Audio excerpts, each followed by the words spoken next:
Hi everybody, welcome back.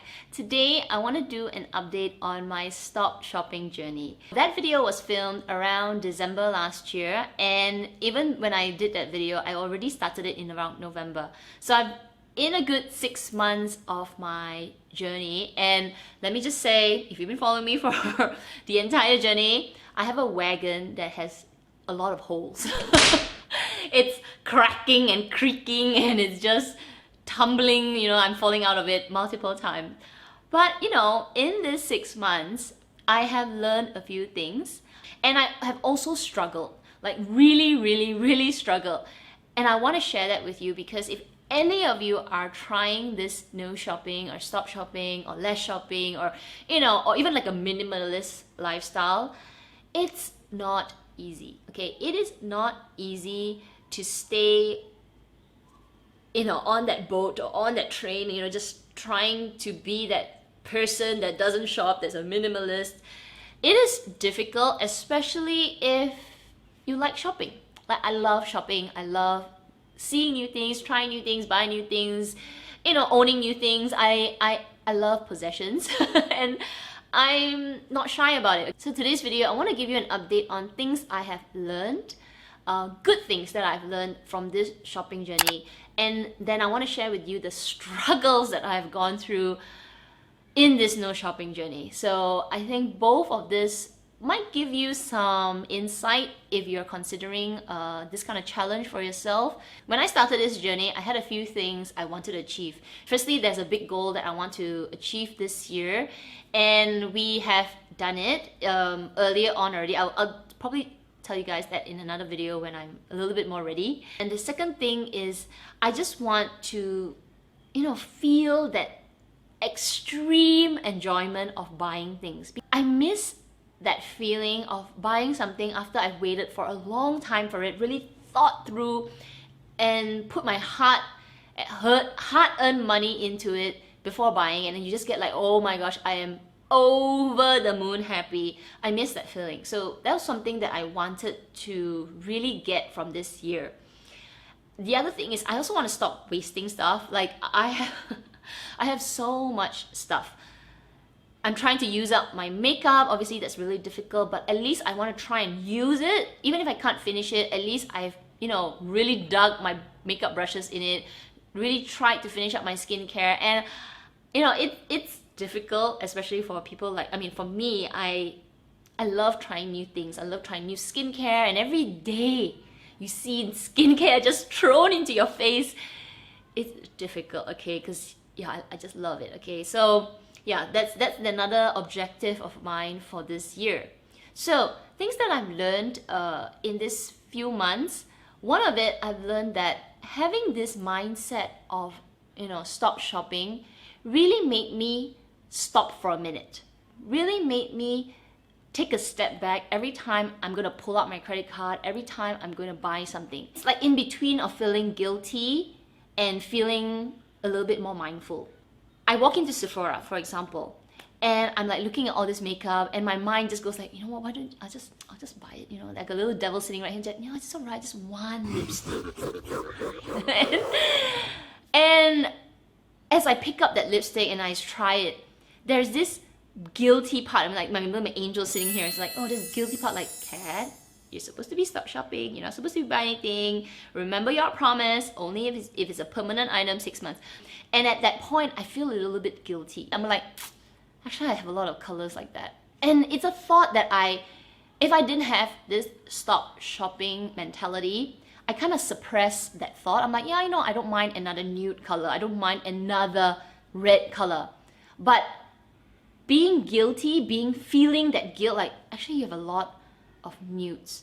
That statement is a mindful statement, but the feeling is guilt. So it's a very strange thing that I had to go through. And now I'm still working on it. Okay, I'm still working on it. There are days where I'm like, shut up, and I'm like, buy it, which I've done. Okay, which my confessions I've done. But even though I've done like a few buys, because I have this guilt and mindfulness like merged together, my off wagon falls are less large. Like, I would buy something, I'm like, okay, just this. You don't get to buy other things. I find feeling guilty and just that struggle very useful because it makes me take a step back. Another thing that I learned from this stop shopping is how useful it is to be away from all email subscriptions, like sales subscriptions, all those reseller Instagrammers, everything. Just remove it. When I did it initially, I don't know which video did I talk about when I said that I've deleted all this sales and all that stuff like from my email subscription. I knew it was useful, but I didn't know how useful it is until I went through this journey, because now I want to say less aware here to a certain extent, less aware of sales, less aware of all these promotions and clothing shops emailing me about 20% off, 10% off, all this. In fact, I don't even want to know, because why do I want to put myself in that position to feel like, oh, I could buy something for 20% off? I do keep a few, which is something that I just can't let go. And that's Sephora and Beautylish. I'm still on the subscription list, I admit it, but I have removed almost like 80%. Every time I see a new one, I unsubscribe. I unsubscribe, even for like all the resellers, I'm out of their list. And it is so helpful, okay? It is so helpful. I don't even want to, see like the Chanel app. I just don't want to. Initially, it was a struggle because I was like, that's something that I just, take a look at, check when I'm on the train. I'm like, ooh, let's take a look at what's new. But I can tell you today, this 6th month, I have not scrolled through any, sales site. Okay, don't talk about Beautylish and Sephora. Okay, I still pop in once in a while to check out something, but don't buy, okay? Don't buy. But I haven't seen any like Tangs or Isetan. I haven't seen, and even any of the shoe shops that would send you some mailer to say, hey, have a 20%, we missed you, kind of stuff. Yeah, I really find that super helpful, super useful. So if you are thinking about being on this journey, even if it's like less shopping, don't even talk about stop shopping or even like no shopping, just less shopping. Take yourself out from all of these email subscriptions. Remove yourself from Instagram if you're on Instagram. If you watch YouTube and you follow some YouTuber that does kind of like, hey, there are these sales, check out this bag and all that, I encourage you not to watch those videos just until you are ready. Just until you're ready and you're like, okay, I just watch it for fun. But if you watch it and you're like, oh, should I buy that? That's when you're not ready, okay? That's when you shouldn't be watching those kind of videos, because it's encouraging you to check out a website to buy something. So that's just my personal advice. Like, I found it super helpful. Occasionally some, I don't know, Bata will message me and like email me. I'm like, oh, I don't even read the email. I'll go straight down, unsubscribe, remove me from your list, because I don't want to see it. I don't want to be enticed, and it has been really, really helpful. The third and final thing that I realized in this 6 months is you will fall off the bandwagon. Like, you've seen me, okay? I've literally like, somersaulted out of the bandwagon. I'm like, let's buy it. And it's happened. I am partly ashamed and partly feeling very guilty about it. But the thing that I, want to express to you, if you ever want to try this, is don't feel guilty and put yourself back on that bandwagon. Like, this month, I'm back on it and I feel super strong. I feel like I can do it. And it's not perfect, okay? Not every month you need to be perfect. The thing about it is it's day by day, because every day we see sales. Every day we walk around or we see online, we see something. It's about somebody trying to sell us something. And when we watch YouTube, Instagram, whatever social media, you are exposed to people or to things that are attractive. So if you fall off the bandwagon, and I've done it, climb on and just grip onto any part of the wagon that is not broken and just keep going. Just keep going. And if you fall off again, at least you learn something. So that's how I saw it. Like every single month, I learned a new thing. Don't beat yourself up if you fall off the wagon, but make sure you make a commitment to be back on it and try your best for the next week, or try to, even then 1 week works better, then 2 weeks, then 3 weeks, then 4 weeks, and if you fall off again, then start again. 1 week, 2 weeks, 3 weeks, and before you know it, it gets better and better. And from, hey, 1 month, you're like, oh, okay, 6 weeks. Enough with all the learnings. Let's talk about like real day-to-day struggles. Okay, let me tell you, it is horror.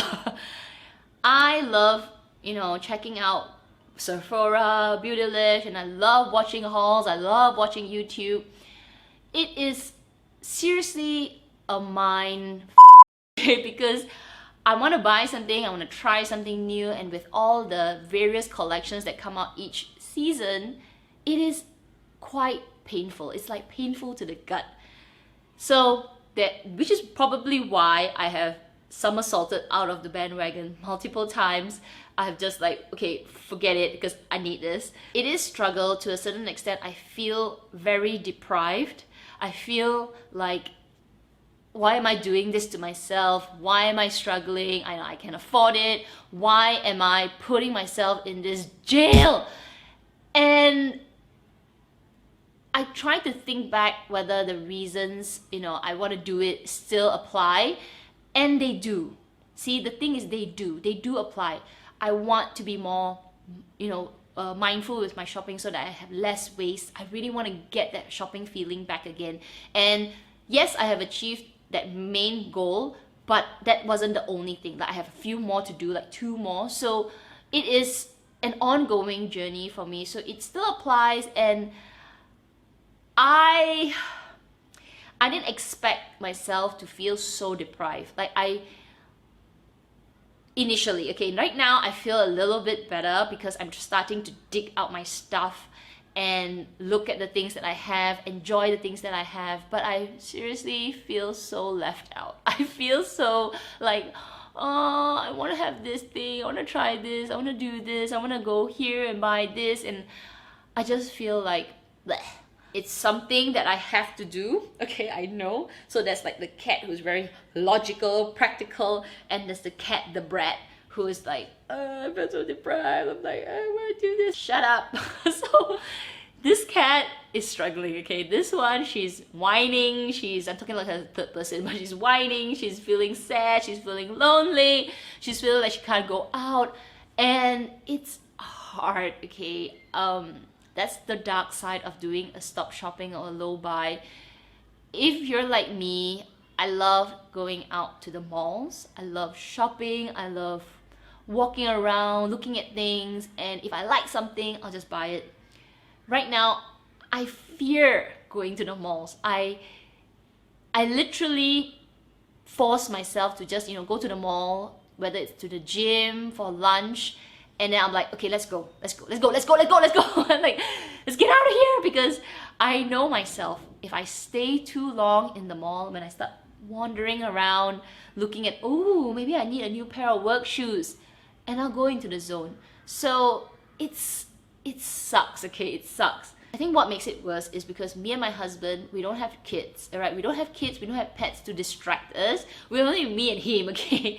And I've got work, I've got my YouTube, I've got everything, but we need activities in life. So one of my main activities in life is shopping. I like to shop, I like to window shop, I like to go out, I like to try food. So I'm struggling in that, area. If you say, well, do have other activities. Yeah, I'll go and visit my mom, I'll go to certain places, see things. But I guess we don't have activities like more, I don't know, other kinds of activities. Let me give you an example, like hiking. We don't have gardens to go, walks and all. Malaysia's really hot, Singapore is really hot. I don't be walking in the middle of 2 o'clock in the afternoon. I don't be sunbathing. So there are certain things that I know are possible activities, but I just don't want to do it because, yeah, I just don't want to. So that is also a struggle, finding new activities to do, because shopping or just window shopping or walking the mall is an activity that I like to do with my husband.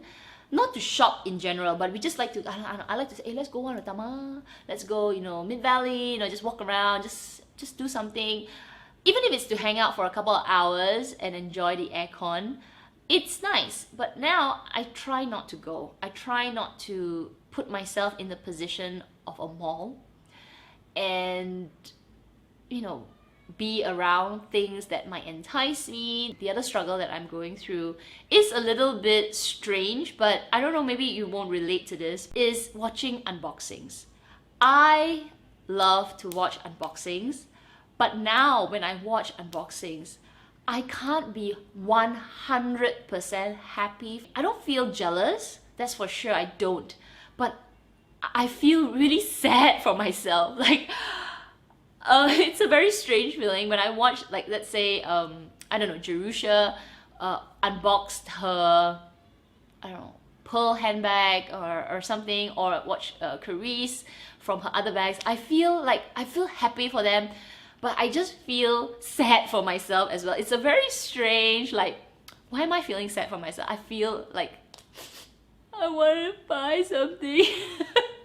Initially, in my start, I was really struggling because I knew I could buy something. Even if I wasn't on YouTube and I wasn't doing unboxings, I am able to buy something. And when I watch people do an unboxing, I feel 100% happy. I'm like, oh, you got it as well. Yes, you look, I love it.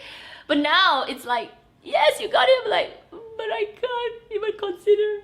So it's really, it's difficult. Okay, it's difficult because I'm feeling happy at the same time. I'm partially feeling a little bit sad. So strange. But I do hope that this will go away sooner or later. I think right now when I'm filming it, I don't feel it anymore. But when I started to do it initially, I really felt it. I really felt like I can only shop in March.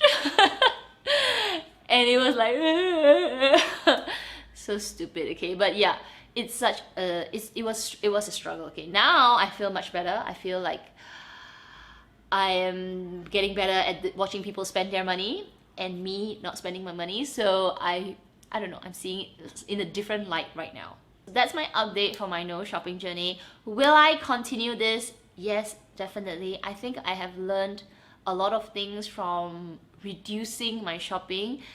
Stop shopping with some plasters and some bumps along the way. So maybe we'll call it less shopping, but let's keep it to stop shopping. And I think I will keep going until end of the year, and then I will revisit. I am still keeping a list. So like this one, I was just updating my list today. So this was let me show you. This was April's list. It was April's list, but I showed in my confession video. And in May, surprisingly, I think I was so busy in May, I only wrote one item. I wrote the Biba palette. And this month, I just revisited April and April's list, and I revisited May's list, and I was like, oh, actually in April, a lot of things I don't want anymore. So let me show you. So I still want my Dyson, so we're hitting the 5-month mark. I want something from Caprice, and I still want the Biba palette. So those the numbers do mark the number of months, because in one of my rules that I put in place is I want to make sure I put enough time in that item before buying it. So I do see a Dyson coming soon, but it's an expensive item. So even if it hits 6 months, I'll probably have to wait for the sale. But let's hit the 6-month mark for me to go like, yes, I waited. I waited. The Caprice stuff and Biba palette is something that I want, but who knows, right? Because in April I had a few things that I wanted, but it's fallen off my list. Like I don't want some of the things. I don't want the La Mer toner anymore. At the moment, okay, who knows, maybe like further down the line, maybe in September when I'm like, oh, I think I want my La Mer again. I don't consider it 6, like 3, 4, 5, 6. I will say 2 plus 3. So I restart, I continue the number of months I'm thinking of it. That's only fair, okay, that's only fair. So yeah, I'm still doing the list, and I feel like this has been sort of helpful. You know, sometimes I don't refer to it. So until the end of the year, I'm gonna keep going, and hopefully at the end of the year, I'll give you guys another update. Maybe I might do it for another year. I might do maybe a little bit, I'll adjust it a bit, because there are things that I didn't take into consideration, like the month before my birthday, and then I've got, you know, Chinese New Year and all that. So those months I actually did end up spending money for, so I might have to do a bit of adjustment for that. But I do think I might want to keep going to a certain extent, but in no way, like, if you guys are ever thinking that I'm going to be a minimalist, oh my goodness, that is far away. Anyway, I hope you guys enjoyed this video. You guys take care, and I will see you in my next one. Bye.